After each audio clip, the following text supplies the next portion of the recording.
آئے ہی نہیں کبھی مسجد، رمضان میں بھی نہیں آئے. ایسے ایسے بدقسمت بھی ہیں.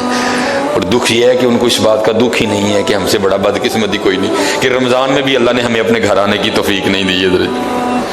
وہ اپنے موبائل پہ، وہ اپنی گھڑی پہ، وہ اپنے تعلقات پہ، وہ کسی سوسائٹی میں اپنا گھر ہونے پہ بڑے خوش ہیں، لیکن ان کو اس بات کا پتہ ہی نہیں کہ اللہ ہم سے اتنا ناراض ہے کہ سب سے مسلمانوں کا خاص الخاص موقع، مسلمانوں کے سب سے خاص ایام، شہر رمضان الذی انزل فیہ القرآن، سب سے مبارک مہینہ مسلمانوں کا، اللہ نے اس میں بھی مجھے اپنے گھر میں آنے کی توفیق نہیں دی. وہ اسی بات پہ خوش ہے کہ میرے پاس آئی فون 13 پرو میکس ہے.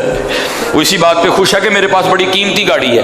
اور یاد رکھنا پتر، میرے بھائیوں، کاکیوں، سب سے اللہ کا سخت ترین عذاب، حضرت موسیٰ علیہ السلام واز فرما رہے تھے اپنی امت کو، فرمایا اللہ کی نافرمانی نہ کرو نہیں تو تم پہ فلاں فلاں عذاب اترے گا. ایک شخص اٹھ کھڑا ہوا، عرض کرتا ہے اللہ کے نبی علیہ السلام آپ فرما رہے ہیں اگر اللہ کی نافرمانی کرو گے تو فلاں فلاں عذاب آئے گا.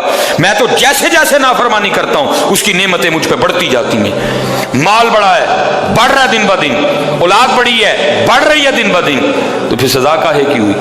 حضرت موسیٰ علیہ السلام کوہ طور پہ تشریف لے گئے، جا کے اللہ کی بارگاہ میں عرض کی اللہ میں تیری مخلوق کو تیری طرف دعوت دے رہا تھا، ان کو گناہوں کی نحوست سے ڈرا رہا تھا، گناہوں کے عذاب سے ڈرا رہا تھا، اگر تم اللہ کی نافرمانی کرو گے تو یہ عذاب تم پہ اتریں گے. ایک بندہ اٹھ کھڑا ہوا اور آگے سے عرض کرتا ہے اللہ کے نبی علیہ السلام میں تو جیسے جیسے نافرمانی کرتا ہوں مجھ پہ اس کا کرم، اس کا فضل بڑھتا جاتا ہے. میں نے پوچھا کیا کرم ہے؟ اس نے کہا مال بڑا ہے، بڑھ رہا ہے، اولاد بڑی ہے، بڑھ رہی ہے، مویشی بڑے ہیں، زمینیں بڑی ہیں، کھیتی باڑی بڑی ہے، بڑھ رہا ہے میرا. اللہ پاک نے فرمایا میرے کلیم، میرے جو عذاب کے انداز ہیں، میری جو عذاب کی صورتیں ہیں، ان میں سے جو سخت ترین عذاب ہے اس وقت میں نے اس بندے کو وہ عذاب دے رکھا ہے.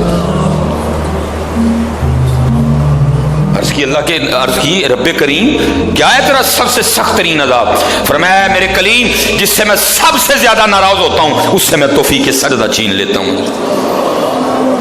اپنے آئی فون پہ خوش نہ ہو، اسی سوسائٹی میں گھر بنا کے خوش نہ ہو، برانڈ کے کپڑے پہن کے خوش نہ ہو. اصل شانوں والا وہی ہے جس کو توفیق سجدہ ہے. ہاں نہ بھائی شیطان کے دھوکے میں آنا.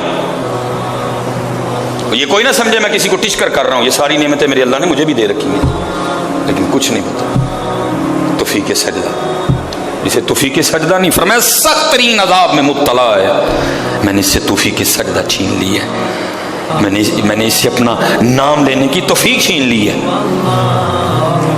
نہ دھوکے میں آنا حضرت، جسے وہ راضی ہوتا ہے، جسے وہ خوش ہوتا ہے اسے توفیق سجدہ دیتا ہے. لیکن کیا ہے ہم جناب ماڈرن سیکولر بہو جی صاحب جی بڑے خوش ہیں.